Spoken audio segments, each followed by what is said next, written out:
பண்ற மாதிரி இல்லதானா? இதுல ஏதோ தப்பா இருக்கு. நீ சாப்பிட்டு பாரு.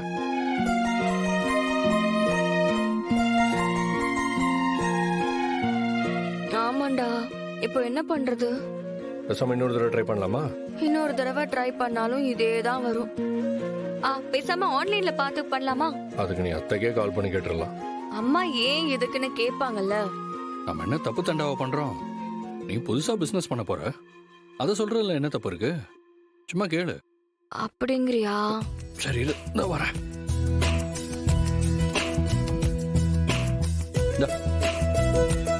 கால் பண்ணு.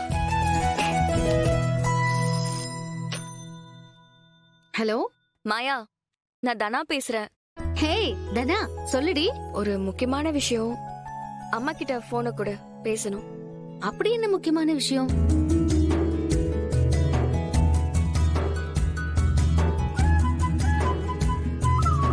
வீட்ல இருந்துகிட்டே ஒரு சுய தொழில். சூப்பர் ரீ. தேங்க்ஸ் டி. ஒரு டிஷ்ஷ பத்தி அம்மா கிட்ட டவுட் கேட்கணும். அதான் அம்மா கிட்ட போனை கொடு. யாரு? வேற யாரும் இல்ல, தனா தான். சமையல் ஆப்னு ஒண்ணு இருக்கு. தனா வீட்ல இருந்துகிட்டே அந்த ஆப் மூலமா சமைச்சு கொடுக்கற பிசினஸ் பண்ண போறாளாம். ஒரு டிஷ் பத்தி உங்ககிட்ட கேட்கணும்னு சொல்றா. நீங்க சொல்றீங்களா? இந்தாங்க கூட சொல்றேன். மாயா, வீட்ல நடந்த சண்டே பத்தி எதுவும் அவகிட்ட சொல்லல? இல்ல, சொல்லல. சரி, சொல்லாத. தனா, ஒரு குட்டி தொழில் பண்ண போறியாமே, வாழ்த்துக்கள். தேங்க்யூமா. சரி சொல்லு, என்ன சொல்லி தரணும்? அம்மா, நீ இந்த சோயா சங்க் வச்சு உப்பு கறி பண்ணுவல? ஆமா, அத பண்ணி பார்த்தேம்மா. ஆனா சரியாவே வரல. நீ சொல்லி தரியா? அதுக்கு என்ன, நான் சொல்ல சொல்ல அப்படியே செய்றியா? அப்படியா?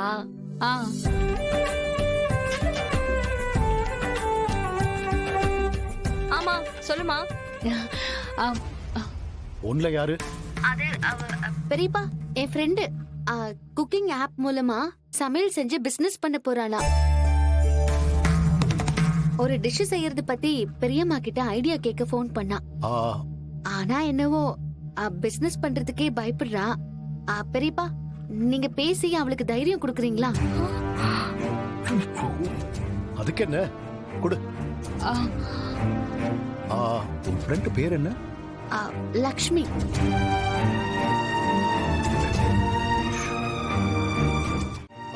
ஹலோ லக்ஷ்மி, நான் மாயாவோட பெரியப்பா பேசுறேன். ஐயா சொல்லுங்க ஐயா. எந்த ஒரு தொழில் பண்ணாலும் ஆரம்பத்துல பயமா தான் இருக்கும். இப்போ நீச்சல் கத்துக்கணும்னா முதல்ல குளத்துல குதிக்கணும் இல்ல? அப்படி துணிச்சலா குதிச்சிட்டோம்னா எந்த தொழிலையும் கத்துக்க முடியும். அத தைரியமா செய்ய முடியும். மக்களுக்கு சேவை செய்யற மனப்பான்மையோட செஞ்சா மக்கள் உங்களை தேடி வருவாங்க. உங்க பிசினஸ் தானா வளரும். சரியா? தைரியமா செய்யுங்க. வாழ்த்துக்கள், வாழ்த்துக்கள். நன்றிங்கய்யா. இதோ மாயா கிட்ட கொடுக்கறேன்.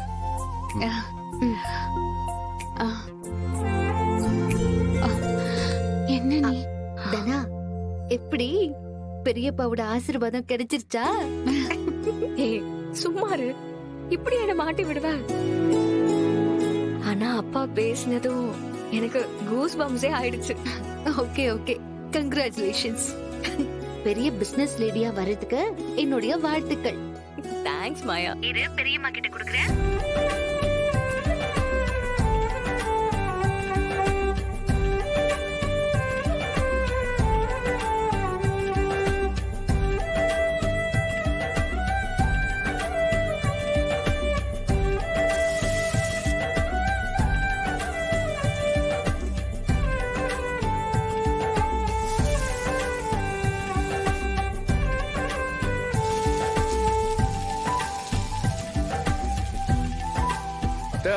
வாசனையே செமையா இருக்கத்த.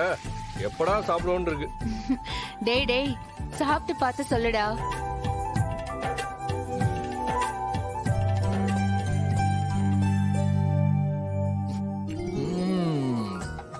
செம்மையா இருக்கத்த. இந்த ஆப்ல மட்டும் லிஸ்ட் பண்ணோம், சும்மா வியாபாரம் பிச்சுக்கிட்டு போகும். அம்மா, நீ சொல்லி கொடுத்த டிஷ்ஷே சூப்பரா இருக்குமா. இத நீயே செஞ்சிருந்தனா எப்படி இருக்கும்? போதும் போதும், அம்மாவை புகழ்ந்தது போதும். இது பாரு, அளவுக்கு அதிகமா செய்யாத, வேஸ்ட் ஆயிடும்ல. கொஞ்சம் கொஞ்சமா செய். அட நீங்க வேற, என்னதான் வேண்டுனாலும் நான் ஆசைப்பட்டது மட்டும் நடக்கவே மாட்டேங்குதே. காது குத்துற ஃபங்க்ஷன்ல ஒரே கலவரமா இருந்ததுன்னு கேள்விப்பட்ட. ஆமாங்க, என் புள்ளைய ஒருத்தன் கடத்திட்டான். படுபாவி பைய எங்க மாமாவை பழிவாங்க ஏன் புள்ளைய கடத்தி வச்சுட்டான். எனக்கு அப்படியே கொலையே நடுங்கி போயிடுச்சு. போன் பண்ணி 1 கோடி கொடுத்ததான் பையனை விடுவன் வேற சொல்லிட்டான். மாமா பணத்தெல்லாம் ஏற்பாடு பண்ணி எடுத்துட்டு போயிட்டாரு. அதுக்கப்புறம் நல்ல வேலை, போலீஸ் எல்லாம் வந்து என் புள்ளைய காப்பாத்திட்டாங்க. இதுக்கெல்லாம் பின்னாடி நான் தான் இருப்பேன்னு சொல்லிருப்பாங்களே. ஆமா நினைச்சேன். ஏ மேடம், அவங்க சொல்ற மாதிரி இதுக்கு பின்னாடி நீங்க தான் இருக்கீங்களோ?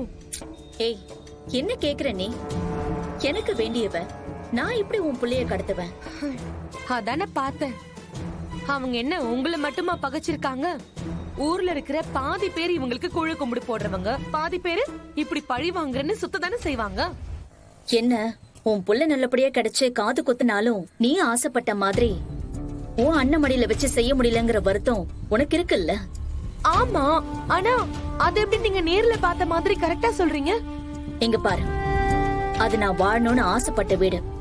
அங்க என்ன நடந்தாலும் எனக்கு தெரியும். என்னவோ கடைசியில அந்த வெறும் பைய மடியில உட்கார வச்சு என் புள்ளைக்கு காது குத்த வேண்டியதா போச்சு.